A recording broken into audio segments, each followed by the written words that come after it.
Hello, New York Giants fans, and welcome to a new edition of the Valentine's Views podcast here on YouTube. Please like, share, and subscribe to support the channel. Your New York Giants are in Munich, Germany on Sunday to face the Carolina Panthers. Both teams having glorious 2-7 seasons so far in 2024. And here to help me break down all of the incredibly important details about Sunday's key NFL matchup is Brian Beversluis of SB Nation's Cat Scratch Reader. Brian, thank you very, very much for hopping on. Of course, always a pleasure. And I'm sure you can tell how excited I am about this matchup. At least we get it out of the way first thing in the morning on Sunday. We get the rest of the day to ourselves. It's great. Yeah, I probably get to spend the afternoon, blowing leaves out of my backyard. So Productive, so, at least. Yeah. Well, yeah, it'll at least be productive. Mm-hmm. Let me actually start there with you as we talk about this. Both teams are 2-7, and we always get into that whole debate about, is it more important for teams to win some games, coming down the stretch of a season like this? Do we not care because we want the higher draft pick? How do you look at that? How do Panthers fans in general kind of approach that do we care if the team wins any games the rest of the way question? Twofold. So the CSR faithful very much seem like they want the Panthers to lose as many games as possible. Personally speaking, the Panthers were in a very similar situation back in 2022 with Sam Darnold and Baker Mayfield and all that jazz with their quarterbacks. So then they went on a winning streak, and while it felt good to begin with, then it caused them to go and trade up for Bryce Young the following season because they won a bunch of games that ultimately were of no consequence. Obviously, Matt Rule was already gone. Steve Wilks was the interim head coach, so that didn't really matter because then Steve Wilks wasn't rehired as the head coach. So in that instance, I get why people were mad about losing games. This time around, it's a young head coach, Dave Canales. They have Bryce Young, who they're still trying to figure out. They pretty much stripped everything as far as their defense goes. They built an offense. They tried to figure out if it would work with Bryce Young. So for me, I think they really should try to win games just because right now Carolina is, number one, not an attractive free agent landing spot. Number two, for a while there, obviously we talked about the Brian Burns trade earlier this year. That was not great optics for guys who were looking to sign a second contract somewhere. So just going in there, winning games, showing there's some kind of future, signing guys to extensions like they just did today with Chuba Hubbard. That's kind of what I like to see because you don't want Carolina to continue to be the place that nobody wants to play for.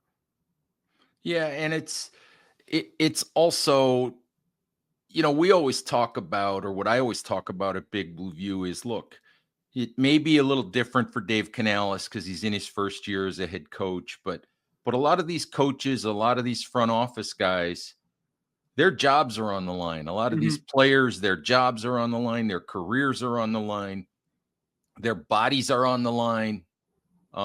Each and every week. It's hard to look at these guys and tell them, or at least act like their performance and whether they win or lose doesn't matter. Yeah, I 100% agree with that. And to caveat that too, you can tank and get the first overall pick and still pick a bad player. So yeah, you guys are not, the book isn't written yet, but you guys are dealing with that right now. And I did want to get into Bryce Young because you're dealing with that right now because Carolina took Bryce Young number 1, Houston took CJ Stroud number 2, and we know how that looks right now. Yep, and the worst part about it is that there was a lot of reports that Houston would have taken Bryce Young had they had the chance. So that's just an indicator of that the draft is an inexact science. So tanking the season just writing it off, pissing off all your fans, and ultimately having a bad, I guess, stench about your organization for impending free agents and guys on your roster who might be looking for their second contract. It may not be worth it just to go draft Bryce Young and then not miss out on CJ Stroud. So right.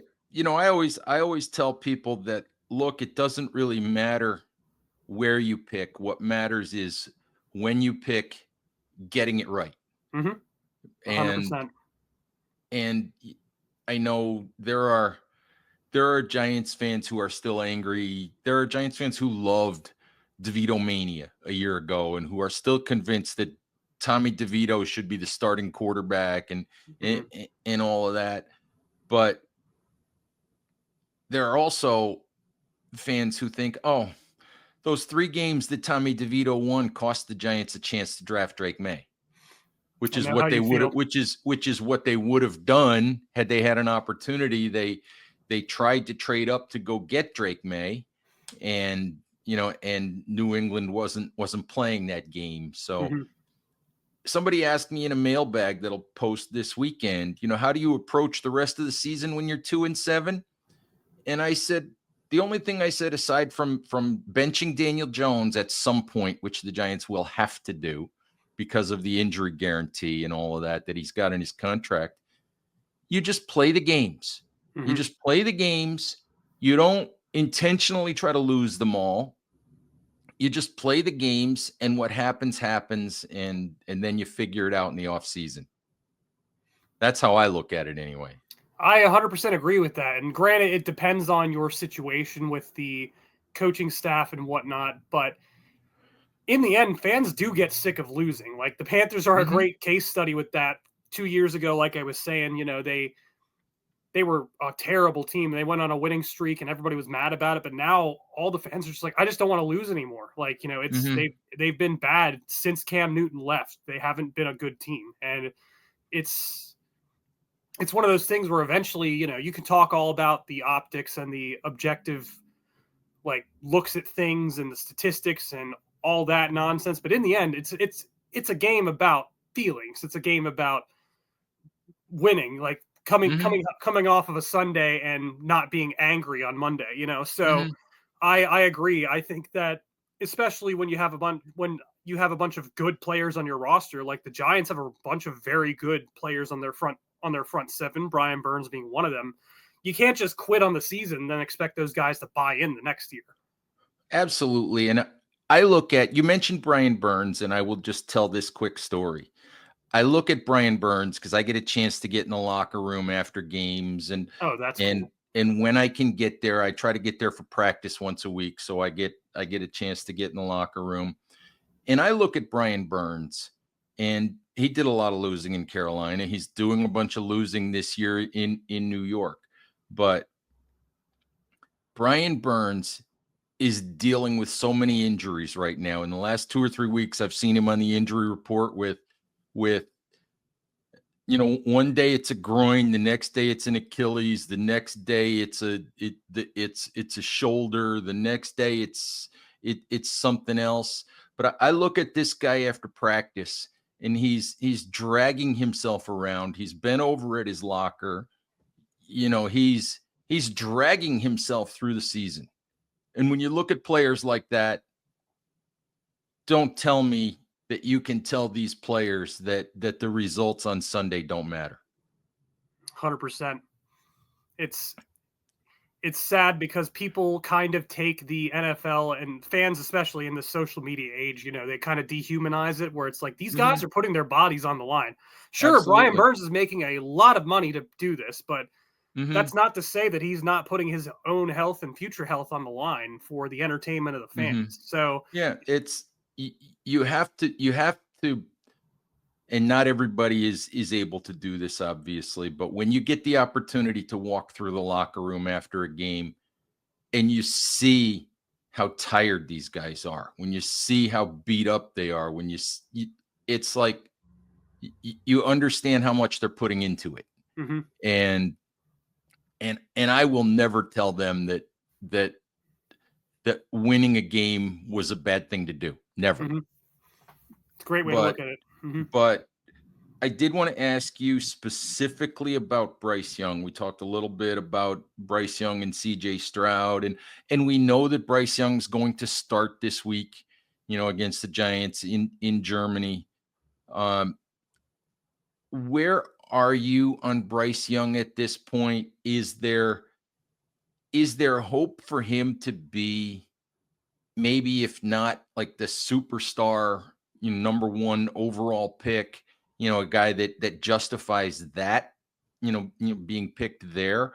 But is there still, hope that he can be a solid, functional, good quarterback for the Panthers?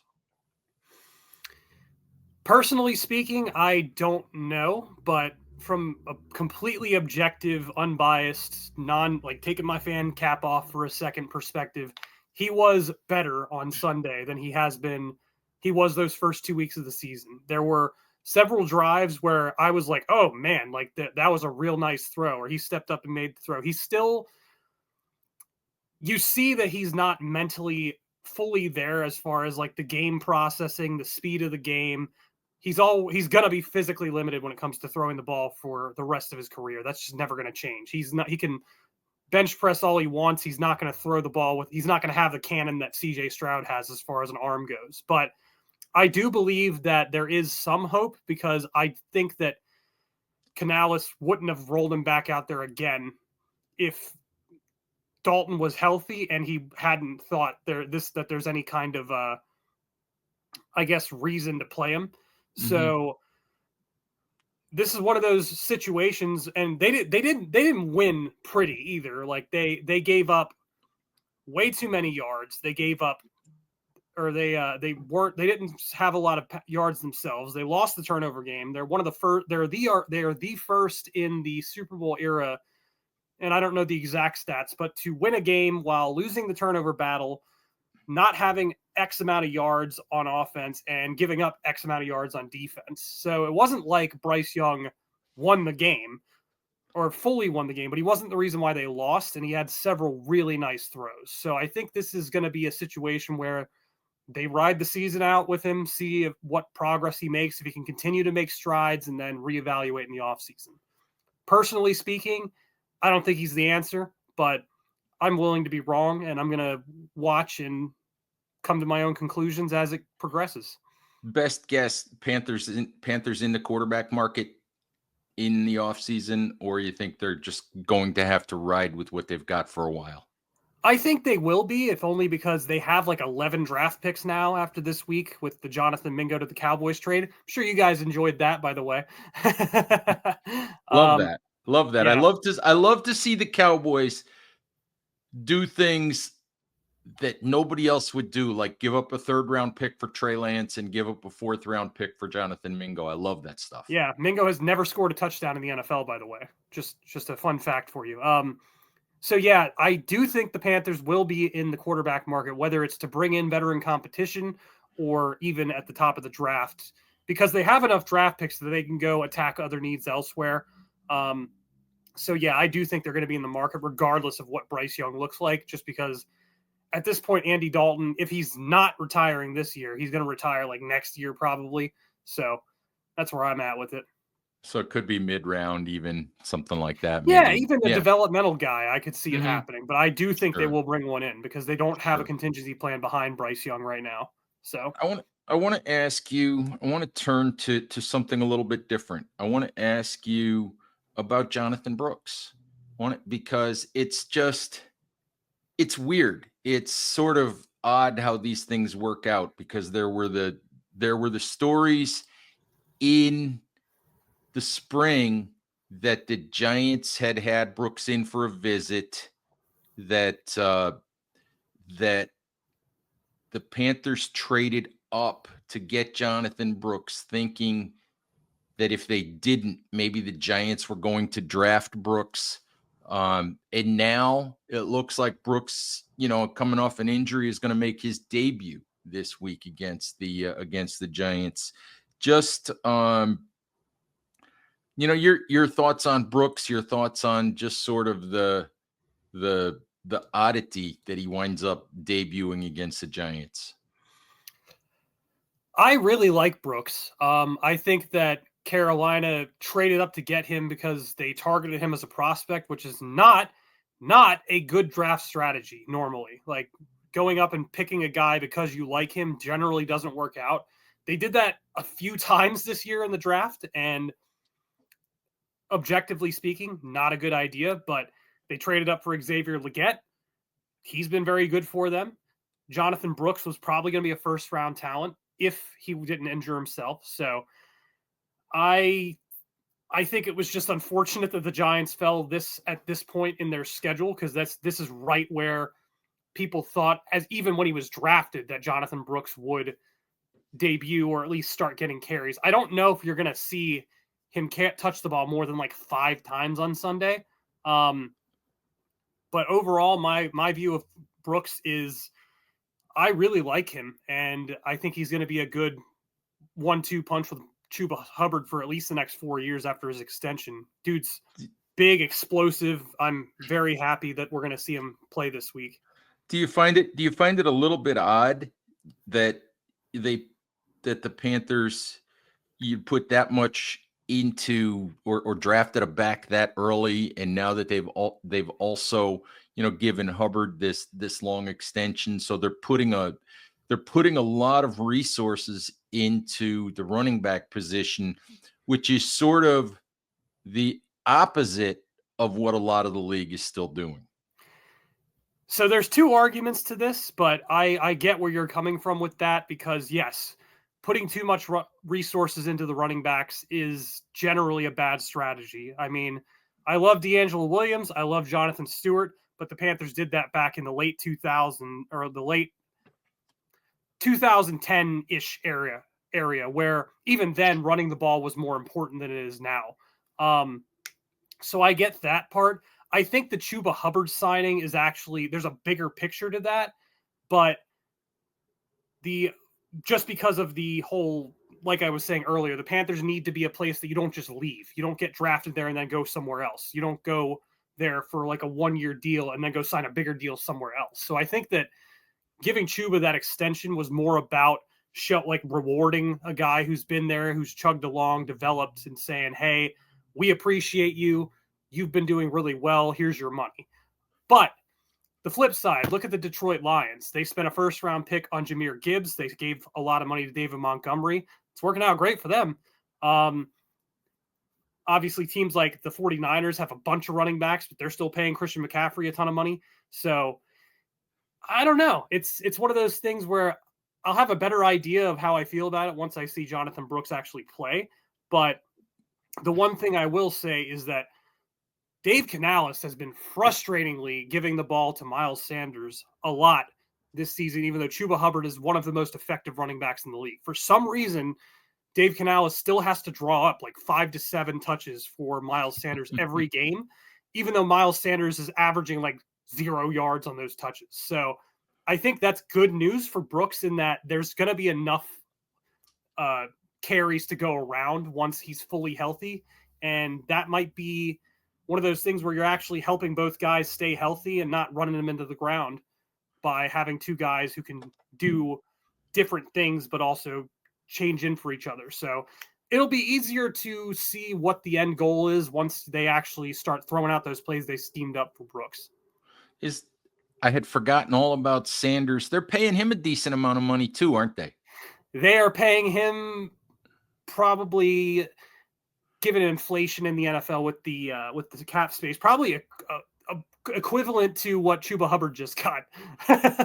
Well, 2022 running back cap space. I can tell you exactly why Dave Canales is drawing up those 5 to 7 plays for Miles Sanders. They paid Miles Sanders that money, and they got to justify it somehow. They got to justify it by trying to get something.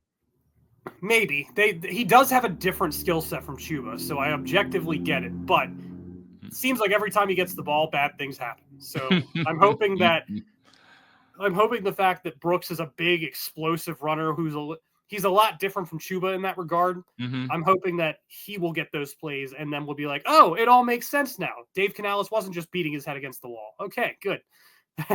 Do Aside from giving the ball to Miles Sanders too often, do you like Canales as a head coach at this point? Do you think that he has a future, in Carolina? Obviously, it's a tough spot that he's in right now.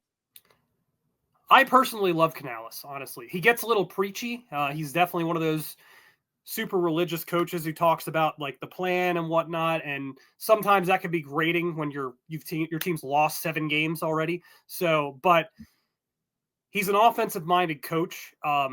He's making things work with a Panthers receiving core right now that's led by Xavier Legette, rookie, Jalen Coker, undrafted rookie, and Wow. Jatavian Sanders, rookie 4th round pick at tight end. He's making a lot of good things happen. And granted, part of that comes down to the investment in the offensive line. I think that was a big deal, like going out there and getting those interior offensive linemen and making the offensive line a strength rather than a weakness. But even on the weeks where Bryce Young was terrible, you could see the plays on that were schemed up on offense where it's like that guy was open, or like I see what he was doing there. I like Dave Canales in that regard, and he just knows ball. He's one of those coaches where what he's talking about actual football, like the X's and O's, like he just knows what he's talking about. And I had to suffer through Matt Rule for several years, who in the very beginning, he deceived us into making it sound like he knew what he was doing at the NFL level. And then very much towards the end, he was just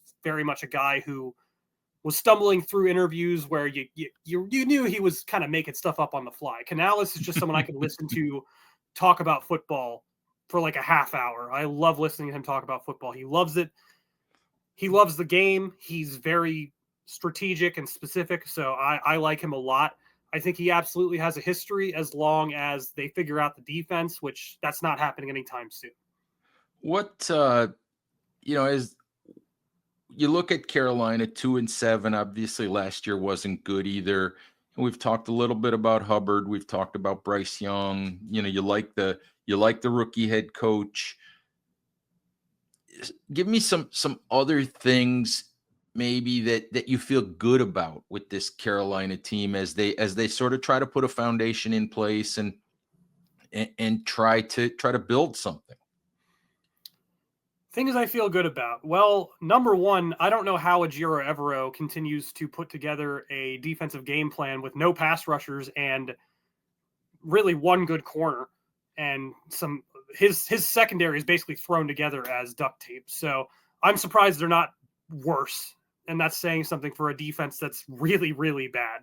So that's number one. Number two, just in general, the fact that they've got all these rookies contributing who are all playing well. I mean, I mentioned Xavier Legette, I mentioned Jalen Coker, the undrafted free agent, but they all, and obviously Sanders, but they even have Trevin Wallace, who was a 3rd round pick, supposed to be very raw.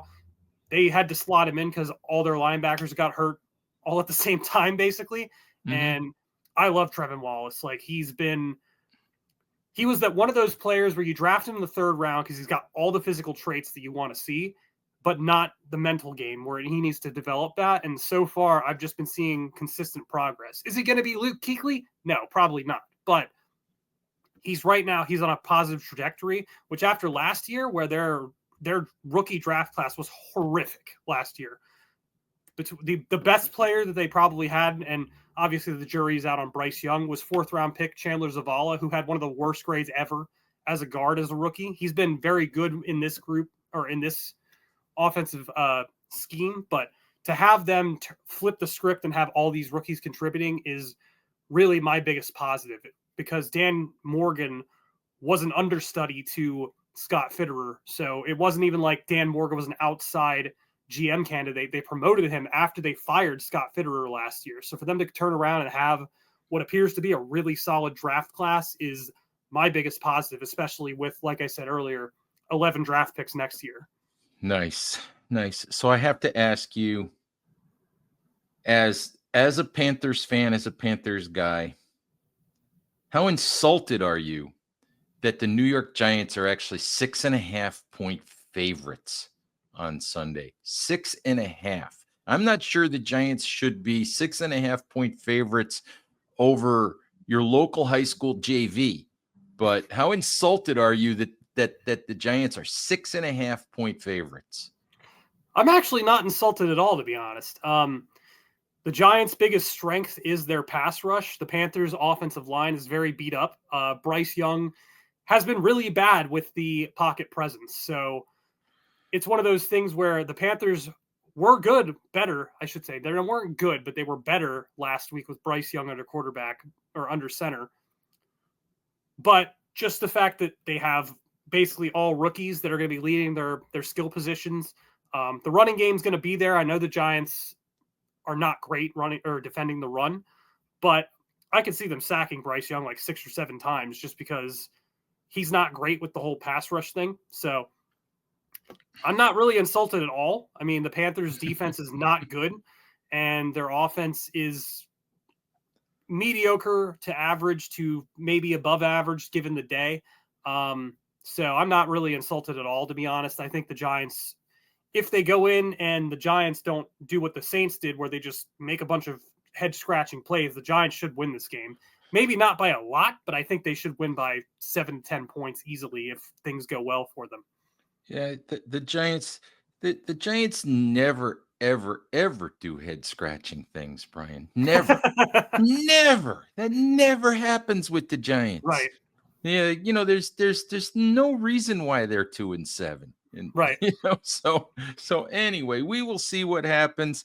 I appreciate the time, folks. Check out Cat Scratch Reader if you want the Panthers perspective on this week's game. So I think with that we'll wrap it up. And Brian, thanks again. Giants fans, thank you as always for listening. Please stay safe out there. Take care of each other, and we'll talk to you soon. Bye-bye.